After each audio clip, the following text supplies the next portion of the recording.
You wake in the middle of the night and your shoulder aches. Not sharply, just a dull weight that followed you out of sleep. You shift position. The ache moves with you. And for a moment, before thought takes over, there is just this sensation. Pressure. The body speaking in its own language. This is where the Buddha began.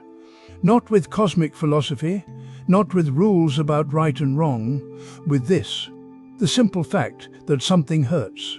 The first noble truth is often translated as life is suffering. But the Pali word is dukkha, and it means something quieter than that, something closer to unsatisfactoriness. Friction. The way a wheel wobbles when the axle hole is slightly off-center.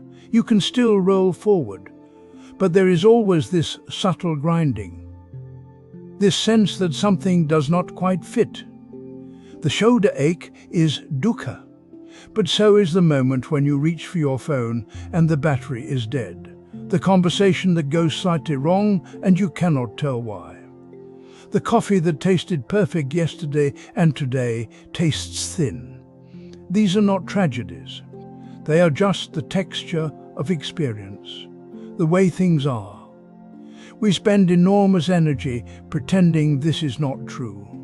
We tell ourselves that if we arrange our lives carefully enough, if we find the right job, the right relationship, the right morning routine, we can finally make everything smooth.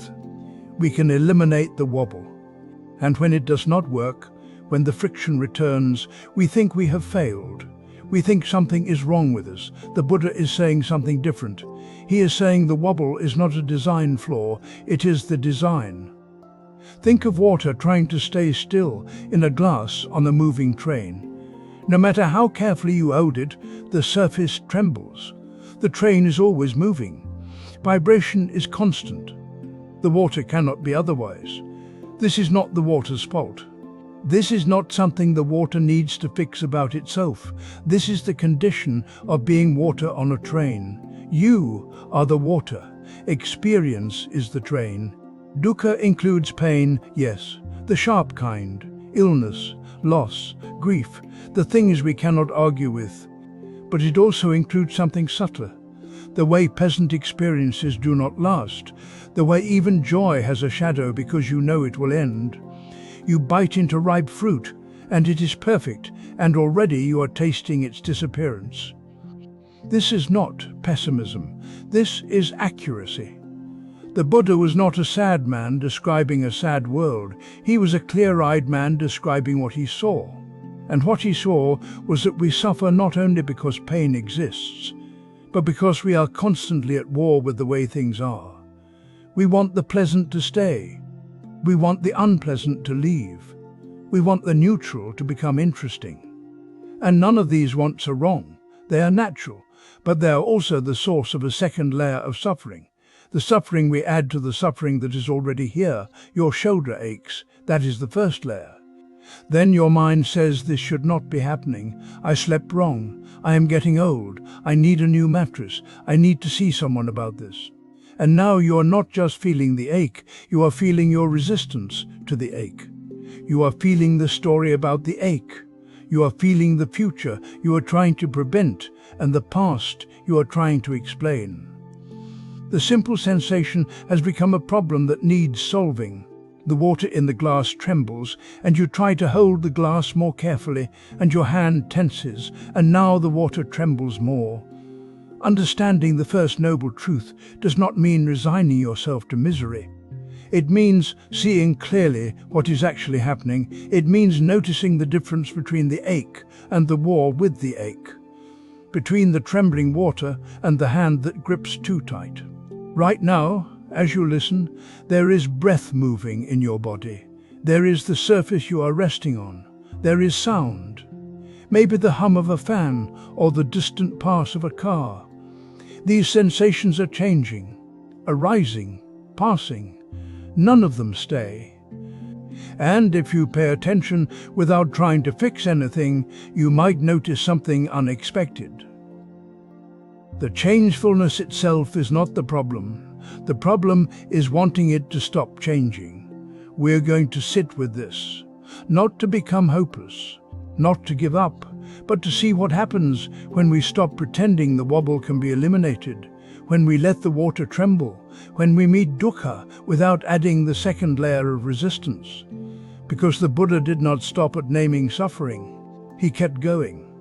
But first, he asked us to look, closely, honestly, without flinching and without despair. You walk through your day with a pebble in your shoe. It presses into the soft part of your foot, just beneath the arch. At first, the sensation is faint. You notice it once, maybe twice, then your attention moves elsewhere. There are emails to answer, conversations to navigate, tasks that feel more urgent than a minor discomfort.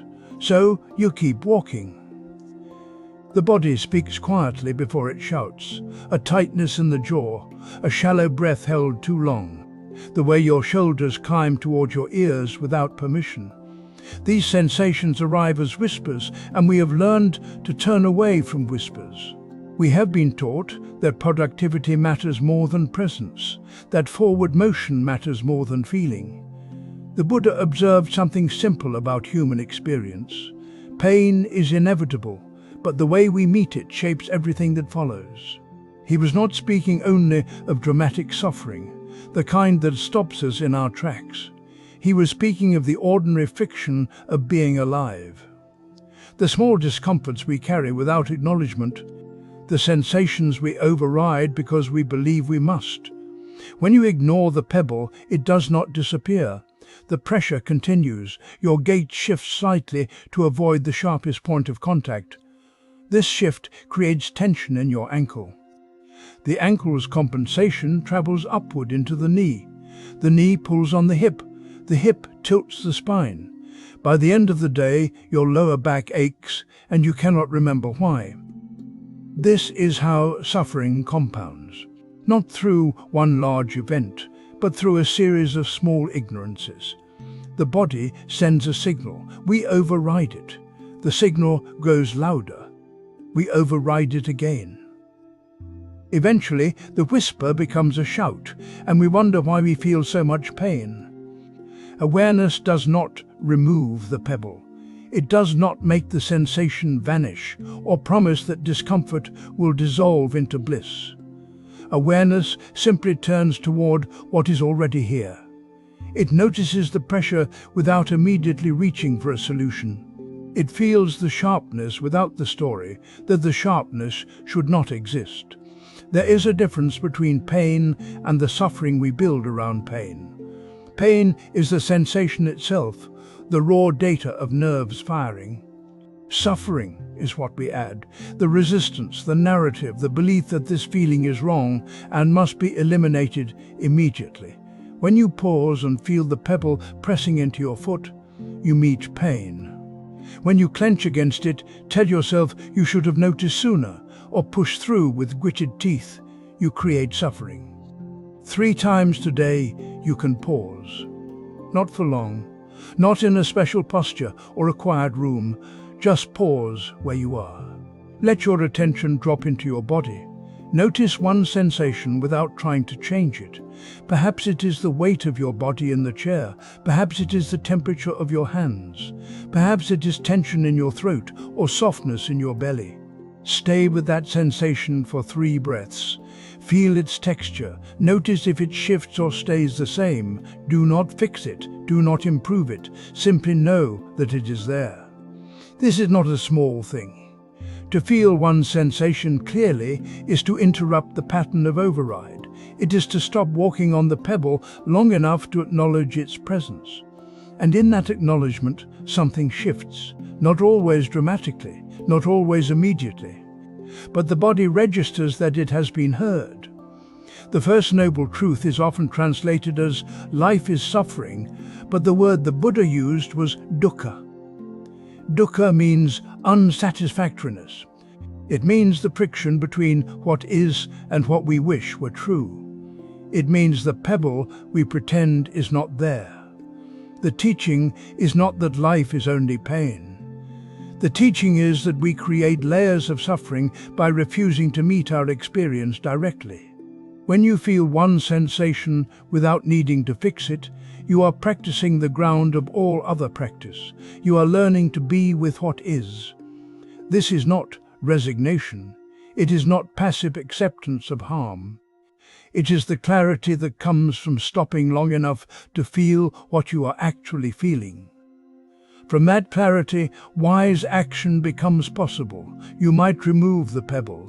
You might sit down and rest. You might realize the shoe no longer fits. But first, you must peel the pressure. The body's quiet signals are not interruptions. They are information. They are the way your direct experience speaks to you before language arrives. And when you turn toward them, even for a moment, you are choosing awareness over automaticity. You are choosing to meet the inevitable friction of being alive without adding the weight of resistance. There's a kind of tiredness we carry that sleep does not touch. It lives in the constant motion of wanting things to be otherwise. The coffee to arrive sooner. The conversation to have gone differently. The ache in the lower back to dissolve. This reaching happens so quickly we barely register it, yet it runs beneath nearly everything we do. Imagine carrying water in a basket woven from reeds. You dip it into the stream and lift it carefully, but by the time you've taken 3 steps, the water has already begun to slip through. You walk faster. You try to hold the basket more steadily, but the water keeps draining, and you keep returning to the stream, dipping again, hurrying again, watching it disappear again. The exhaustion comes not from the weight of the water, but from the endless cycle of filling and losing. This is what craving does. It is the root that feeds all forms of discontent. Not just the obvious hungers, wanting more money, more approval, more comfort, but the quieter ones too. The wish for this moment to feel different. The subtle leaning away from what is actually here. Craving is not dramatic, it is the constant low hum of reaching. The first noble truth is often translated as, life is suffering, but that flattens something more precise. The teaching points to a specific kind of dissatisfaction that comes from how we relate to experience. It is not that pain exists. Pain is simply part of being alive in a body that ages and changes. The suffering comes from what we add to the pain, the resistance, the story that it should not be this way, the grasping for it to end or to be replaced by something better. You can see this in small moments. Sitting in traffic, there is the fact of the traffic, the cars, the stillness, the time passing. Then there is the layer of wanting it to move, the tightness in the chest, the mental argument with reality. That second layer is where the exhaustion lives. The traffic has not changed, but the mind has added a weight. When you carry water in a basket with holes, the problem is not that you are weak or that you need a better technique. The problem is the basket itself. Craving is like that. It is not designed to hold satisfaction. You can get the thing you wanted, the job, the quiet afternoon, the kind word, and for a moment there is relief. But then the baseline resets. The mind begins scanning again for the next thing that is missing, the next gap to fill. This is not a moral failure. It is simply how craving works. The teaching does not ask you to stop wanting altogether. That would be another form of reaching, another basket to carry. Instead, it asks you to see the pattern clearly, to notice the moment when wanting arises and to name it without adding judgment. Just the simple recognition, wanting. This can happen anywhere. You are reading and your mind drifts to checking your phone. There is a small pull, a sense that something more interesting might be waiting there. Instead of following the pull or scolding yourself for feeling it, you can pause. You can name it quietly, wanting, not as an accusation, but as an observation. The same way you might notice the sound of rain or the feeling of your feet on the floor. The practice is not to eliminate the wanting, it is to see it as it happens. To catch the moment when the mind reaches for the basket again, when it leans toward what is not here. In that seeing, something shifts. The reaching does not have the same grip. You are no longer inside it, carried along by its momentum. You are standing beside it, watching it arise and pass. This is not about becoming someone who never wants anything. You will still prefer comfort to pain, connection to loneliness, ease to struggle. But you begin to see the difference between a simple preference and the tight fist of craving. One is light. The other is the exhaustion we mistake for living. The water slips through the basket because the basket cannot hold it. When this becomes visible, not as a concept, but as a felt experience, the urge to keep dipping and carrying begins to loosen. You see the pattern without needing to argue with it or fix it. And in that seeing, the exhaustion starts to lift. You have probably noticed that some kinds of discomfort pass through you easily. A breeze turns cold. You feel it, you adjust, you move on. But other discomforts stick. They lodge themselves in the body, and the mind refuses to let them sit. The refusal becomes its own weather system, circling and gathering force. This is what the Buddha pointed to in the first noble truth. Not that life contains pain, that much is obvious, but that we add something to it. We meet discomfort with a clenched resistance, and that clenching becomes a second suffering, often larger than the first. There is a teaching from Zen that puts it plainly. The hand that pushes the thorn deeper is the hand that refuses to feel it. When something sharp enters your experience and you push against it, deny it, try to think your way out of it before you have even acknowledged it, you drive it further in. The resistance does not protect you. It prolongs the encounter. You can feel this in the body.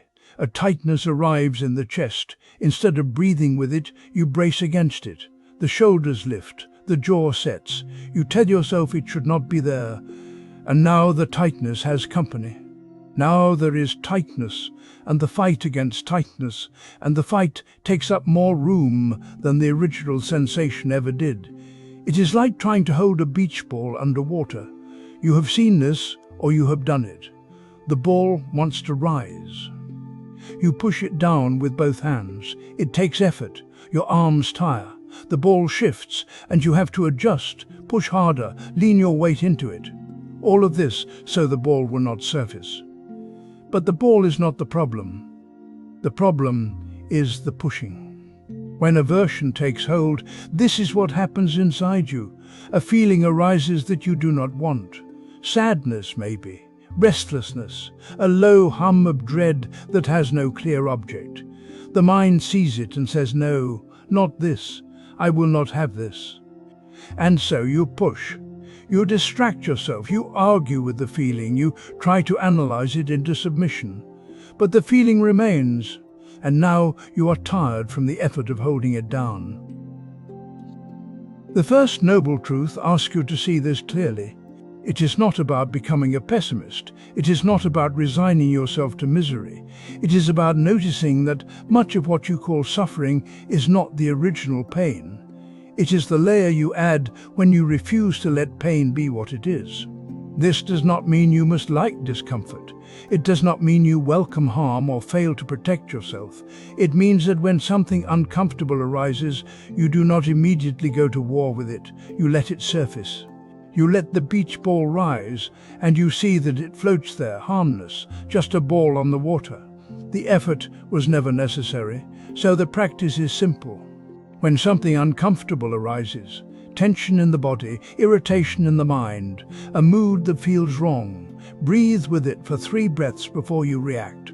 Not 3 breaths while you plan your reaction. Not 3 breaths while you try to make it go away.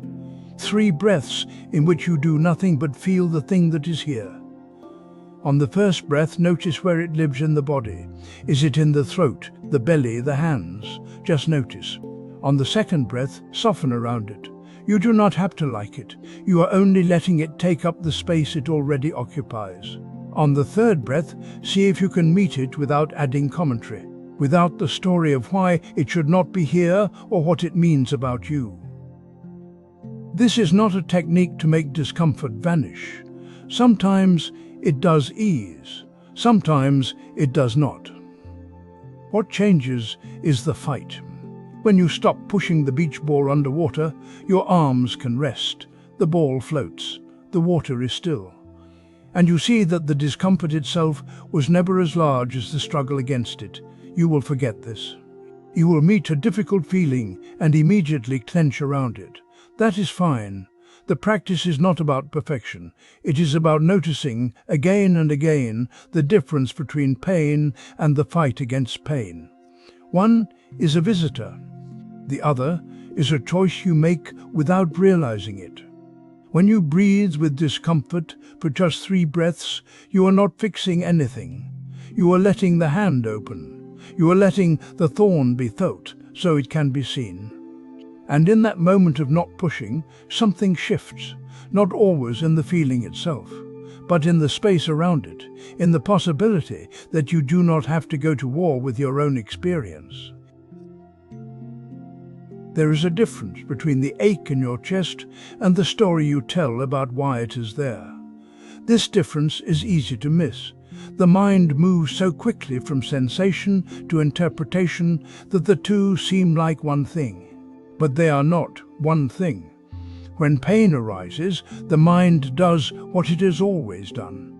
It reaches for explanation. It builds a narrative. It asks why this is happening, what it means, whether it will last. A single cloud appears in the sky of awareness, and the mind paints it into a storm. The cloud itself may be small, passing, ordinary, but the story around it grows dense and dark. Soon you are no longer feeling the original sensation. You are living inside the story about it. This is not wrong. The mind is not broken when it does this. Narrative is one of its natural functions, like breathing is a function of the lungs. But when we mistake the narrative for the experience itself, we add a second layer of suffering to the first. The Buddha called this the first noble truth, not to discourage us, but to show us where our confusion lies. Suffering exists, and we make it heavier by clinging to our interpretations of it. Consider a moment of physical discomfort. Your shoulder is tight. There is a dull pressure there, a pulling sensation. If you stay with the sensation itself, it has texture and location. It shifts slightly. It is just what it is. But the mind rarely stays there. It begins to spin stories around the tightness like silk around a thorn. The stories say, this will get worse. This means something is wrong with me. I should not feel this way. I always feel this way. Nothing ever changes. Each thread of thought wraps tighter. Soon the original sensation is buried under layers of interpretation, and you forget which is which. The teaching here is simple, but not easy. The pain itself is one thing, the story about the pain is another. When you can see this distinction, even for a moment, something loosens. You are not denying the pain, you are not pretending it does not matter. You are simply seeing it more clearly, without the added weight of all the mind has said about it. This seeing does not require force, it requires a kind of patient attention. When a difficult thought arises, you can meet it with a quiet recognition. You can silently say to yourself, this is a thought, not the whole truth. Not as a mantra to repeat endlessly, but as a gentle reminder when the mind begins to spiral. The thought may say, you are failing, or that this feeling will never end, or that you should have done something differently. And you can notice this is a thought, it is not the whole picture. It is one cloud, and the mind is painting it into a storm. This practice is not about stopping thoughts. Thoughts will come, they are part of the weather of the mind. But you do not have to believe every thought that arises. You do not have to follow each one into its full narrative. When you recognize a thought as a thought, you create a small space between the experience and the interpretation. In that space, there is room to breathe. The space does not always feel large. Sometimes it is just a flicker of awareness, a brief pause before the story resumes. But even that flicker matters. It shows you that the story is not inevitable. It shows you that suffering and the narrative about suffering are not fused together. They can be seen separately. This is where the first noble truth becomes workable. It is not a declaration that life is only suffering. It is an invitation to look closely at how suffering is constructed. Some of it comes from conditions we cannot control. Some of it comes from the stories we tell ourselves about those conditions. When you begin to see the difference, you are not escaping pain. You are learning to meet it without adding unnecessary layers. The practice continues in small moments. A worry arises about tomorrow. You notice, this is a thought, not the whole truth. A memory surfaces that brings shame. You notice, this is a thought, not the whole truth. The mind will still spin its silk. But you are learning to see the thorn beneath it. You are learning that the cloud is just a cloud, even when the mind insists it is a storm. This seeing is not dramatic. It does not arrive with fanfare. It is quiet and ordinary, like noticing the difference between the sound of rain and your thoughts about the rain. But in that quiet noticing, the space between experience and interpretation becomes clear, and in that space there is less to carry. We learn early to hold still around pain. A tightness in the chest, a knot in the belly, a dull ache behind the eyes, and the body contracts around it as if stillness could keep the hurt from spreading. The breath grows shallow, the muscles brace. We turn ourselves into a closed fist, waiting for the danger to pass. This is not weakness. This is how we survived moments we could not yet understand. But over time, the holding becomes habit. We meet every discomfort with the same reflex. Pull back, go rigid, wait it out. The body becomes a place we defend rather than inhabit.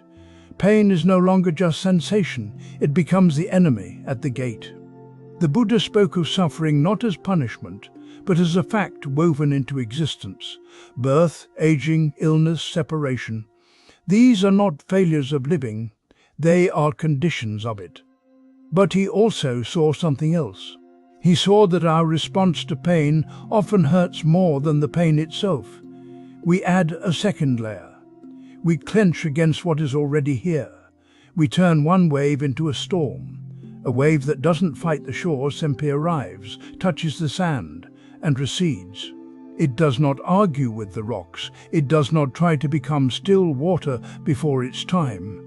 The shore receives it without bracing, and the wave dissolves without effort. There is contact, yes. There is force. But there is no war. When we hold our breath around pain, we make the body a battlefield. The breath is the bridge between what we can bear and what we cannot. Not because breathing erases discomfort, but because breath allows us to stay present with it. Breath says, I am still here. I have not abandoned this moment. The pain may remain, but the clenching around it can soften. This is not about fixing anything. It is about meeting what is already happening with a little less resistance.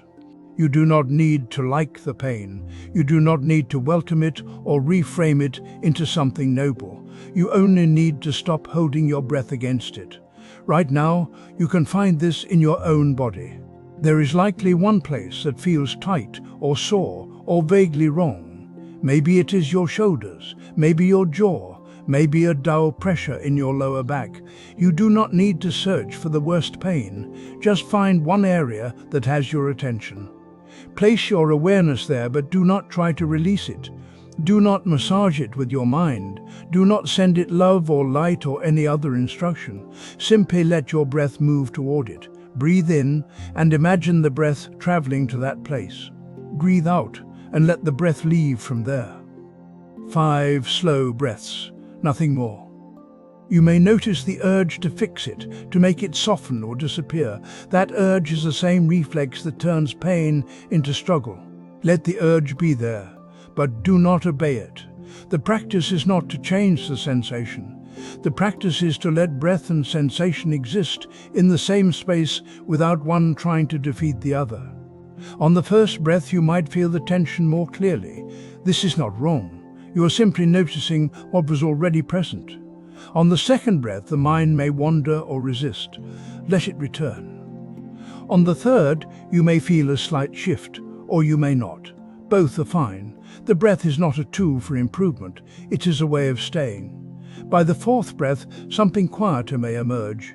Not relief necessarily, but a small sense that you can be with this. That the discomfort does not require you to flee or clench or hold your breath. That you and the pain can occupy the same body without one of you needing to win. On the fifth breath, let your awareness rest. Do not ask the tension to leave. Do not congratulate yourself for staying. Simply notice, breath arrived, sensation remained, and you did not make a war out of it. A wave met the shore. The shore did not brace. The wave did not crash harder to prove a point. This is the beginning of understanding suffering without despair. Not by denying pain, not by transcending it, but by stopping the fight we add on top of it. The first noble truth is not a grim diagnosis. It is an invitation to see clearly. Suffering exists, and our reflex to clench around it creates a second suffering, one we can learn to release. The breath will not make everything easy, but it will make this moment bearable. And this moment is the only one asking anything of you. We often speak of suffering as if it were a fixed thing, a weight that settles on us and stays. We say we are anxious, we are sad, we are in pain. The verb to be makes it sound permanent, as though the feeling and the person have become one solid object. But this is not what happens when we look closely. What we call suffering is more like weather moving across a valley. A storm approaches. The sky darkens. Rain falls hard against the ground. If you are standing in that valley, it feels total. The air is cold. Your clothes are wet. Everything seems to confirm that this is simply how things are now. But the storm is not standing still. Even as the rain falls, the wind is shifting. Clouds are already breaking apart at their edges. The weather moves, even when it feels like it will never move. Suffering works this way. We feel a tightness in the chest and believe it will remain. We feel a wave of sadness and think it defines the day, maybe the week. But the tightness is not one solid sensation. It pulses, it softens slightly, then returns.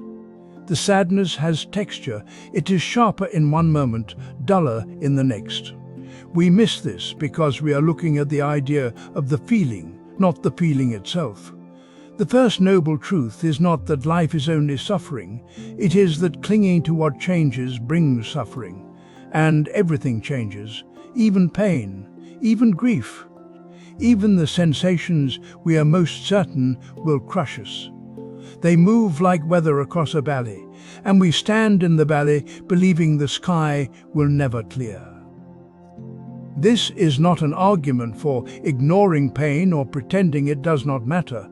It matters deeply, but we add a second layer of suffering when we treat a passing sensation as a permanent condition. The ache in the body becomes my chronic pain.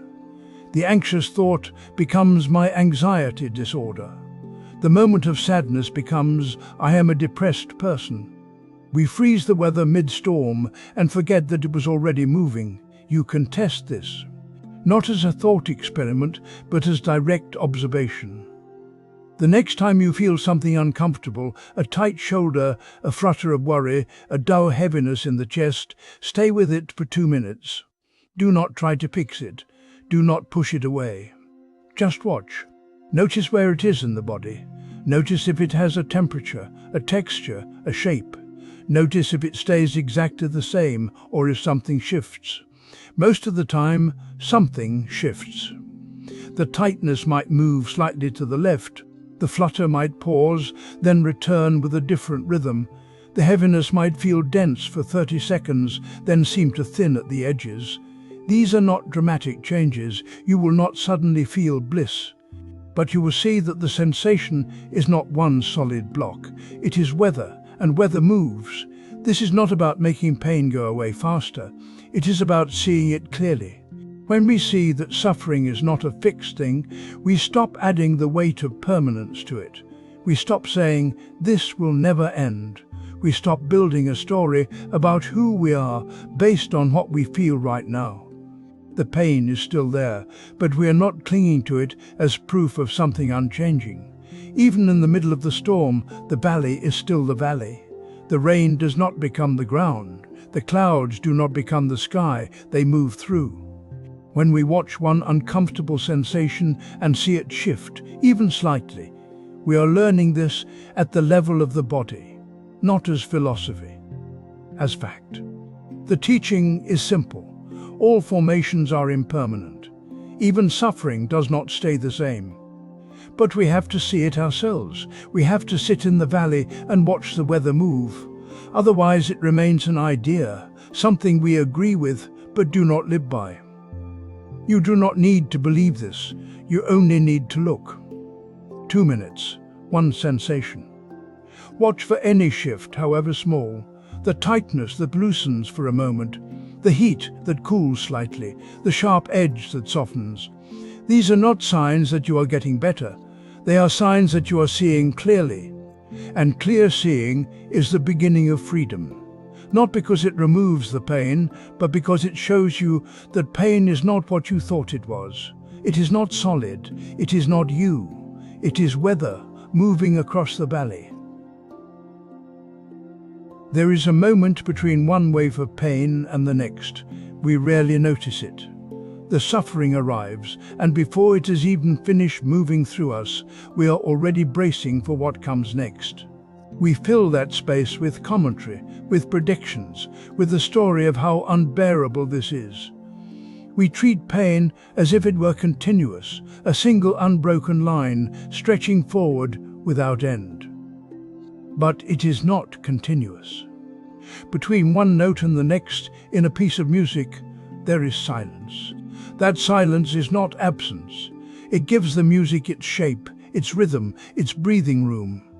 Without it, sound would be chaos. The same is true of suffering. Between one wave and the next, there is always a gap, always a moment when nothing is happening. We miss it because we have learned to fear the space itself. The first noble truth asks us to see suffering clearly, not to deny it, not to explain it away, but to see it as it actually is. And what it actually is includes the pauses, the moments when the body is not in pain, the seconds when the mind is not churning. These gaps are not dramatic. They do not announce themselves. They are quiet, ordinary, easy to overlook. But they are real.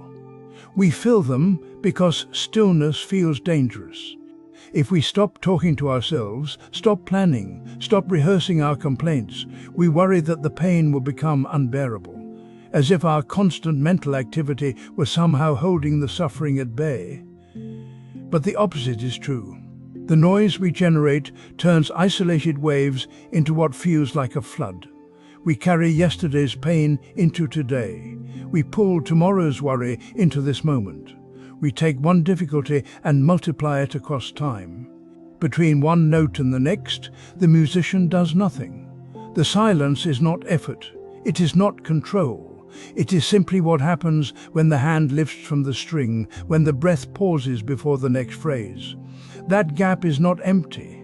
It is full of potential, full of rest, full of the possibility that the next note will be heard freshly, rather than as part of an endless drone.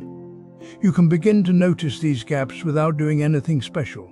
Sit quietly for 5 minutes. Not to fix anything, not to become calm, just to sit. Pay attention to what arises. A thought comes, it moves through. Before the next thought, there is a flicker of space. A sensation appears in the body, perhaps tension in the shoulders or warmth in the hands. It peaks, it fades. And then, for just a breath, nothing new is happening. That is the gap. It might last half a second. It might be so brief you almost miss it. But it is there. If you sit long enough, you will catch one. And then another. You are not creating these spaces. You are simply noticing what has always been present. The practice is not to make the gaps longer, not to push thoughts away so that more silence appears. The practice is just to see that they exist at all. One wave, then a pause, then the next wave. This is the natural rhythm of experience. We have been taught to ignore the pauses, to treat them as nothing, to rush past them toward the next event. But the pause is not nothing. It is the place where suffering is not happening. This does not mean the pain is not real. It does not mean we should pretend everything is fine. The wave comes, and it can be sharp, heavy, overwhelming. The First Noble Truth does not ask us to minimize that. It asks us to see it accurately. And accurate seeing includes the moments when the wave has passed and the next has not yet arrived. When you sit, you might notice the mind wants to fill those gaps immediately. A moment of quiet, and then a thought rushes in to occupy it. That is normal. That is what minds do. You do not need to fight it. Just notice it. Notice that the gap was there first, and then the thought came to cover it. The gap did not need to be filled. It was complete on its own. Over time, something shifts. Not because you are trying to make it shift, but because you are seeing more clearly. You begin to rest in one gap without needing to do anything about it. One pause between sensations, and you are simply there, present, not waiting for the next thing. That is enough. That is the teaching landing in the body, not as an idea, but as a lived moment. The quiet between two notes is not the absence of music. It is part of the music itself. And the stillness between two waves of suffering is not the absence of life. It is life breathing. There is a way we hold pain that makes it heavier than it needs to be. We feel a sharp ache in the chest, a tightness in the throat, and immediately we gather it up. We say, "This is my suffering. This belongs to me. I am the one who is hurting." And in that gathering, something shifts. The pain itself may be brief, but now we have built a room around it. We have moved in. The First Noble Truth points directly at suffering, but it does not ask us to claim it as ours. It asks us to see it clearly. And what we see, when we look without the habit of ownership, is that suffering arises. It moves through. It changes. But nowhere in the arising is there a signature. Nowhere does it say, "This pain is fundamentally yours, and you are fundamentally this pain." Rain falls without a rainmaker. There is no one behind the clouds deciding which drops will land and which will not.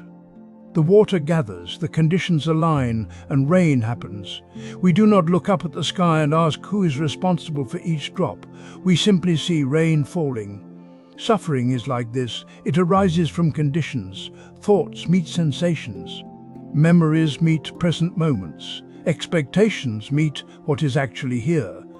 And from that meeting, something painful emerges. But it does not require a self to hold it together. We are taught early to take everything personally. A difficult emotion arrives and we assume it defines us.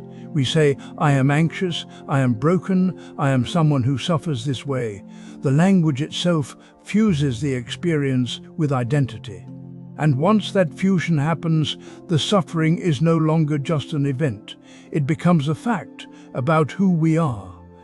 It becomes something we carry forward into the next moment and the next, building continuity where there might have been space.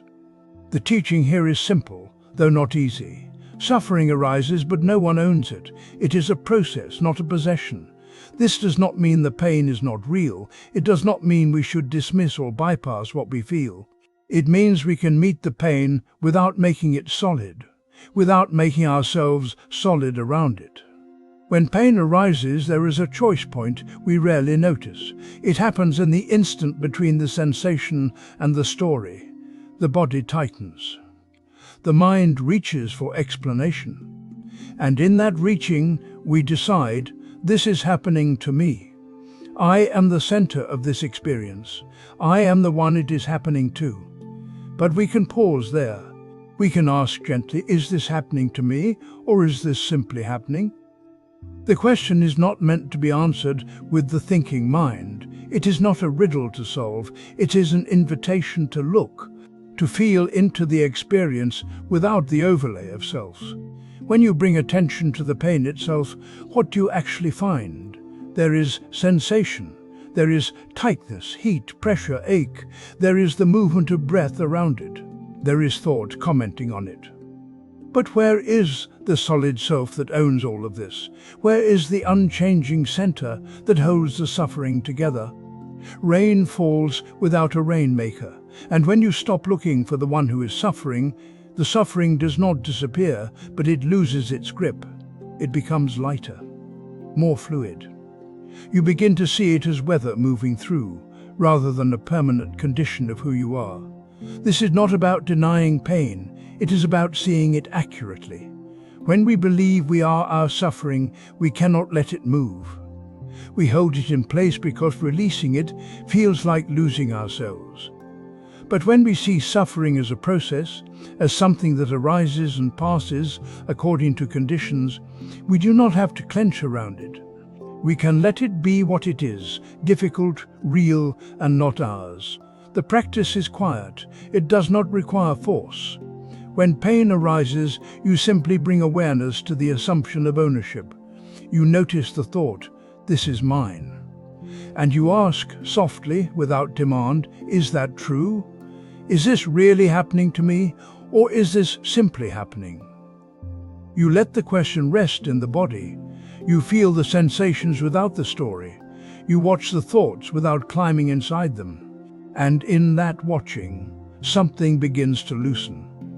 You may glimpse, even for a moment, that suffering is an event, not an identity, not a permanent feature of your being, just something that arose, is here now, and will eventually fade. The self you thought was carrying it begins to feel less solid, and the pain, no longer bound to a fixed center, begins to move the way rain moves. It falls, it touches, it passes. There is a moment when you realize you've been carrying something heavy for a very long time, not the pain itself, but the way you have been holding it. The weight is not just what happened. It is also what you have said to yourself about what happened. This is where the first noble truth begins, not with the announcement that life is suffering, but with the recognition that we are often our own harshest companion. We take the inevitable ache of being human and we add layers. We say, "I should have known better. I am weak for feeling this. I deserve this because of who I am." The Buddha did not teach that suffering is a punishment. He taught that it is a condition. It arises, it changes, but we meet it with clenched fists as if bracing against an enemy. And in that bracing, we become smaller. Imagine holding a wounded bird in your palm. The bird is fragile. Its heart beats fast. If you squeeze too hard, you will hurt it further. If you fling it away in disgust, it will fall. The only way to hold it is with steadiness and care. This is how we might begin to hold our own pain. Not by pretending it is not there, not by gripping it until our hands ache, but by allowing it to rest for a moment in the warmth of our attention. Most of us were not taught this. We were taught to be strong, which often meant to be silent. We were taught to keep moving, which often meant to ignore what we felt. And so, when pain arrives, we treat it as evidence of failure. We become the interrogator and the accused at once. But compassion begins when we stop treating ourselves as the enemy. This is not about fixing anything. It is not about feeling better right away. It is about changing the quality of presence we bring to what is already here. When you notice tightness in your chest, you might also notice the voice that says, "Not this again. You are so weak." And in that noticing, there is a choice, not to argue with the voice, not to shame yourself for having it, but to recognize that this harshness is also suffering. You can place one hand on your heart, feel the warmth of your own palm, the slight pressure, the rise and fall of your breath beneath your hand. And you can say silently, as if speaking to someone you care for, "May I meet this with kindness." You do not have to believe it. You do not have to feel it flood through you like light. You are simply offering the words the way you might offer water to someone who is thirsty. The offering itself is the practice. When you hold a wounded bird in your palm, you do not demand that it heal immediately. You do not scold it for being injured. You simply hold it with as much gentleness as you can manage, knowing that this is what it needs most. Your own pain is no different. It does not need your contempt. It needs your willingness to stay. This is not easy. There are days when the hand on your heart feels like a gesture without meaning. There are days when the words feel hollow. But you are not trying to manufacture a feeling. You are trying to interrupt a habit.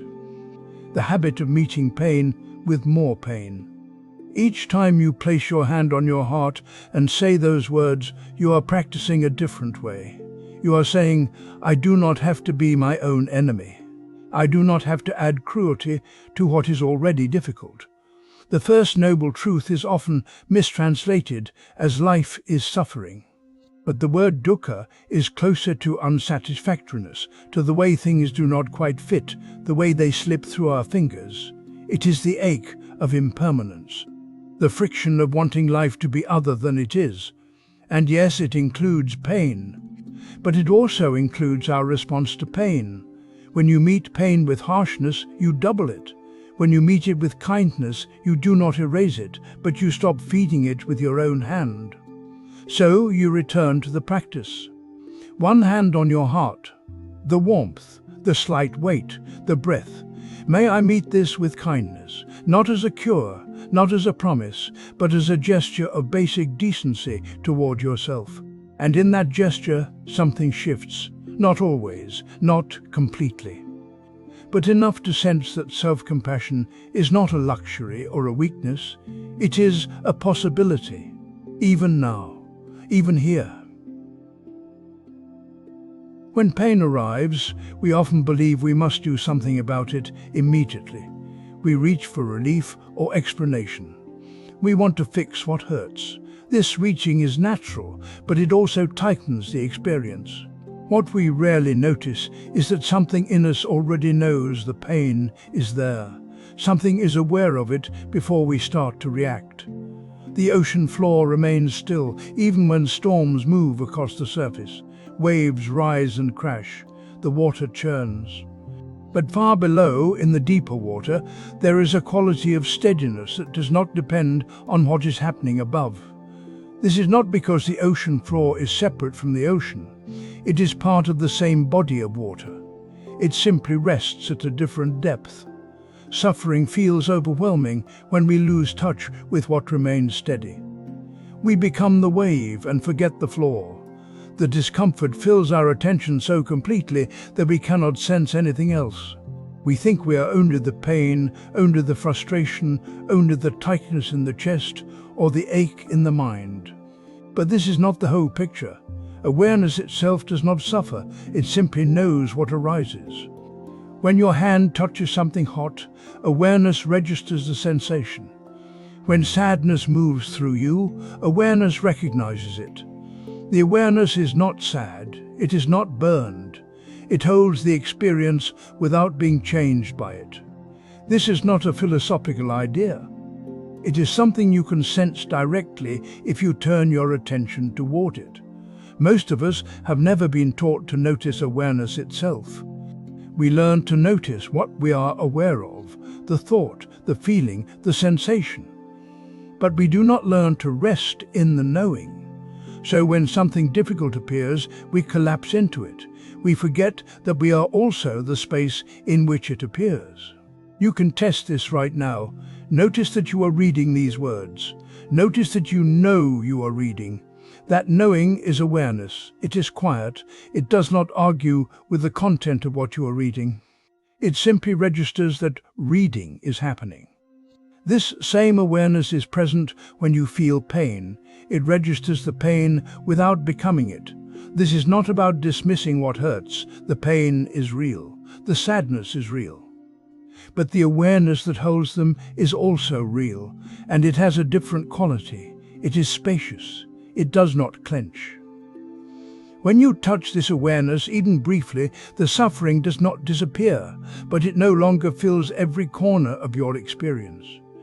There is room around it. The ocean floor does not push the waves away. It does not try to calm the storm. It remains where it is, steady and deep, while the surface does what the surface does. You do not need to make the discomfort go away to find steadiness. You only need to sense what is already steady. Here is where the practice becomes simple. The next time you notice discomfort, physical, emotional, mental, pause. Do not try to fix it or understand it yet. Instead, notice that you are aware of the discomfort. You know it is there. Rest in that knowing for 3 breaths. Let the breath move in and out while you stay with the fact that you are noticing. Not with what you are noticing, but with the noticing itself. This is a subtle shift. You are not analyzing the pain. You are not watching it from a distance. You are sensing the awareness that is already present, already holding the experience. The discomfort may still be there after 3 breaths. It may be just as strong, but something else is also there, something that was there all along. When you do this, you may feel a slight easing, not because the pain has lessened, but because you are no longer only the pain. You are also the knowing. You are also the steadiness beneath. This is equanimity. Not the absence of feeling, but the presence of balance, even when feeling is intense. The waves do not stop. The ocean does not become glass. But the floor remains, and when you sense it, you remember that you are not only the turbulence, you are also the depth. This is what the first noble truth points toward. Not that suffering exists and we must endure it, but that suffering exists and so does the awareness that knows it. And that awareness is already free. There is a place in the body where suffering lives. You may already know where yours rests, perhaps in the chest, a tightness that arrives with certain thoughts. Perhaps in the shoulders, a weight that has been there so long you barely notice it anymore. Perhaps in the belly, a knot that tightens when the day asks too much. We spend so much energy trying to make it go away. We distract ourselves. We reason with it. We tell ourselves stories about why it should not be here, or why it will leave soon, or what we must do to finally be free of it. And in all this effort, we miss something simple. The suffering itself takes up far less space than our fight against it. A tree that bends in the wind but does not break knows something we have forgotten. It does not refuse the wind. It does not argue with the storm. When the gust comes, the trunk sways, the branches give, and nothing inside the tree says this should not be happening. The flexibility is not weakness. It is how the tree remains whole. We were not taught to bend. We were taught to stand firm, to overcome, to push through. And there is a place for strength. But there is also a place for yielding, not surrender in defeat, but a kind of allowing that lets reality be what it already is. The first noble truth is often translated as life is suffering. But the word is dukkha, and it means something closer to unsatisfactoriness, a subtle ache, a sense that something is not quite right, the feeling of being out of alignment with what is actually here. And the Buddha did not teach this truth to make us despair. He taught it so we could stop pretending, so we could stop exhausting ourselves with the belief that if we just tried harder, thought better, became more, the ache would finally disappear. What if it does not disappear?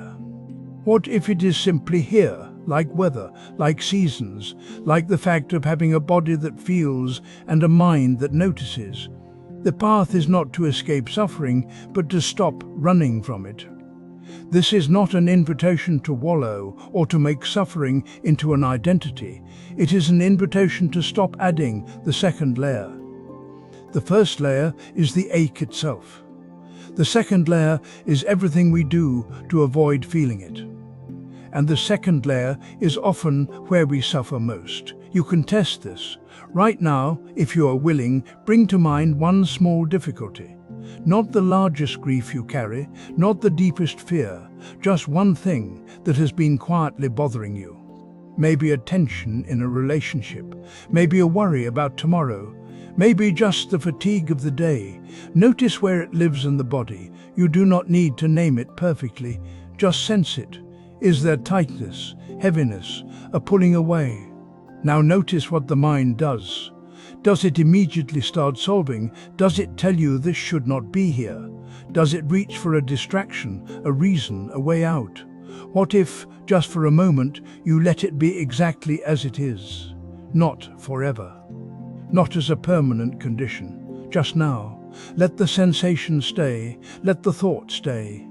Do not fix it. Do not flee from it. Just let it be here, the way you let the sound of rain be here, or the feeling of your back against the chair. The tree does not tense against the wind, it moves with it. And when the wind passes, the tree is still standing, not because it resisted, but because it allowed. This is not easy. The instinct to fix or flee is old and strong. It kept our ancestors alive. But not everything that once protected us still serves us. Sometimes the very thing we do to escape suffering is what keeps it alive.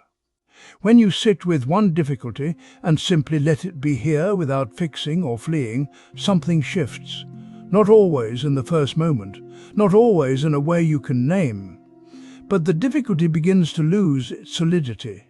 It is still here, but it is no longer the enemy. It is just a feeling, just a thought, just a sensation passing through.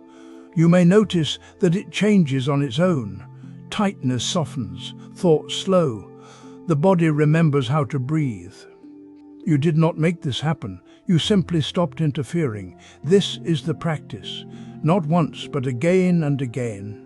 Each time the ache arises, each time the mind says this should not be here, you return to the simple question, can I let this be, just for now?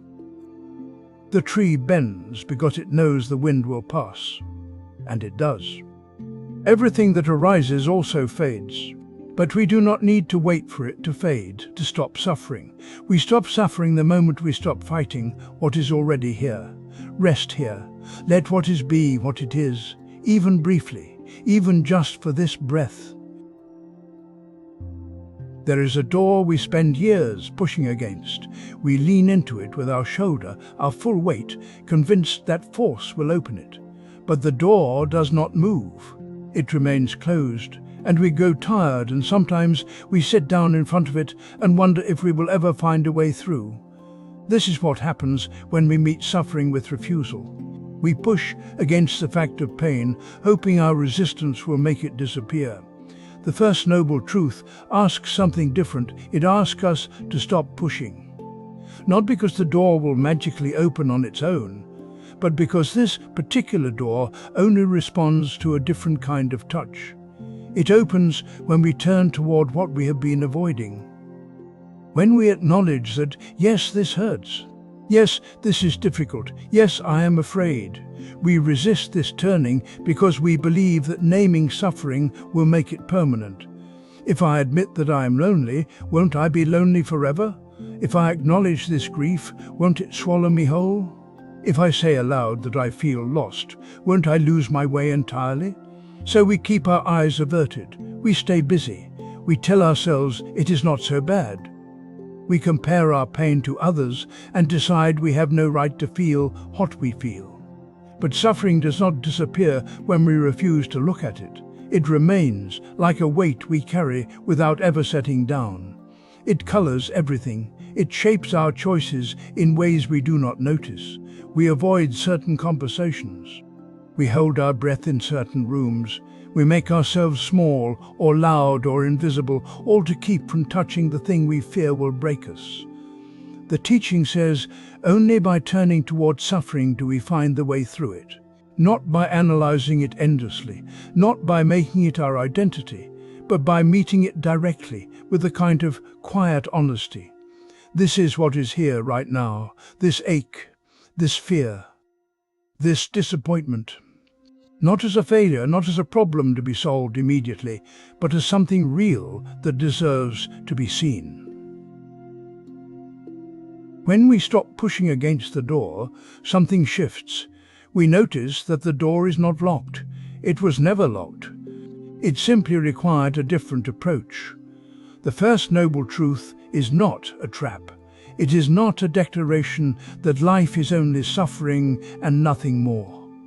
It is an invitation to look clearly at what is actually happening, so that we are no longer haunted by what we refuse to see. You have already done this, perhaps without naming it. There was a moment when you stopped pretending, when you let yourself feel the full weight of something you had been carrying. Maybe it was a loss you finally allowed yourself to grieve. Maybe it was a fear you spoke aloud to someone you trusted. Maybe it was a quiet morning when you admitted to yourself that you were not okay, and that admission did not destroy you. It changed you. Reflect quietly on one way that meeting pain directly has already changed you. Not in a dramatic way necessarily, not with fireworks or sudden enlightenment, but in the small, true ways that matter. Perhaps you became a little more honest. Perhaps you stopped forcing a smile when you did not feel like smiling. Perhaps you let someone see you cry, and the world did not end. Perhaps you realized that the thing you were most afraid of was not the pain itself, but the loneliness of hiding it. This is the beginning the first noble truth offers. Not despair, but clarity. Not hopelessness, but the end of pretending. When we turn toward suffering, we discover that it is not a solid wall. It has texture, it has edges, it changes. And in seeing it clearly, we begin to understand how it works, how it arises, how it can also fade. The door that only opens when you stop pushing is the door to your own life. Not the life you wish you had, not the life you think you should have, but the life that is actually here. With its difficulties and its tenderness, with its losses and its quiet moments of grace. Understanding suffering is not the end of hope. It is the beginning of freedom, because you are no longer at war with what is true. We've been sitting with the first noble truth, not as a verdict, but as an invitation to look clearly at what we've been carrying. The Buddha didn't say life is suffering to crush us. He said it to wake us up, to show us that the tightness we feel, the restlessness, the quiet ache beneath even our good days, these aren't personal failures. They're part of the fabric of conditioned existence. And when we see that, something shifts. Understanding suffering without despair means we stop demanding that life be other than it is. We stop insisting that pain prove we've done something wrong.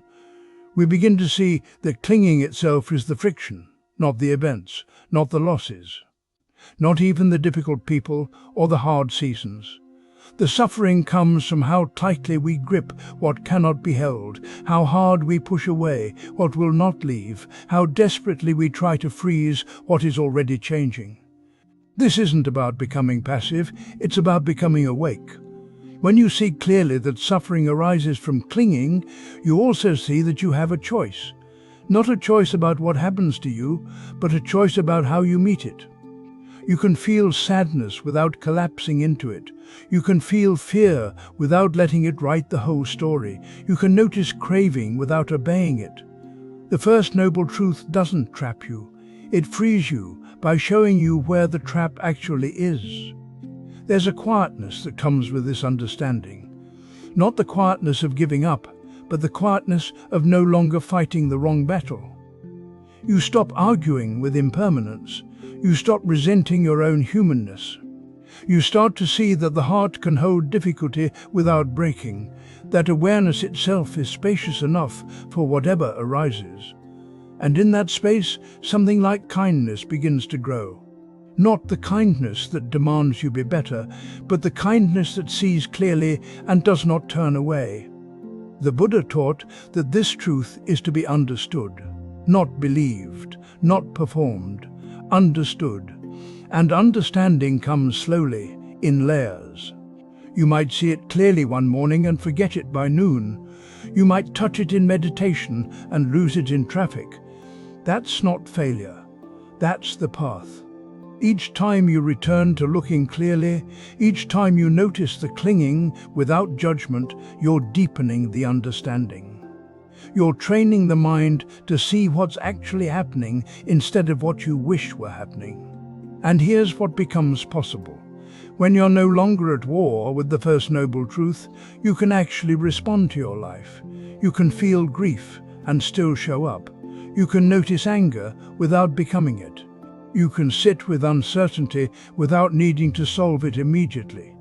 You begin to trust that awareness itself is enough, that you don't need to fix every discomfort or explain every ache. You can simply be present with what is and let that presence do its quiet work. This is where the path begins, not in transcendence, not in escape, but in this willingness to see clearly, to name what's true, to stop pretending that clinging will save us. The first noble truth is the ground. Everything else, the cause of suffering, the end of suffering, the way toward freedom, all of it grows from this first honest look. If you want to continue, the next teaching waits. The second noble truth explores where this suffering actually comes from, what keeps it alive, what feeds it in the dark. But there's no rush. You can stay here as long as you need. You can return to this understanding again and again, letting it settle deeper each time. For now, just this. You've looked at suffering without flinching. You've seen that it's not personal, not permanent, not proof of anything wrong with you. You've begun to understand. And maybe the question to sit with, the one that has no answer we can give you, is this: what becomes possible when you stop fighting what the first noble truth reveals?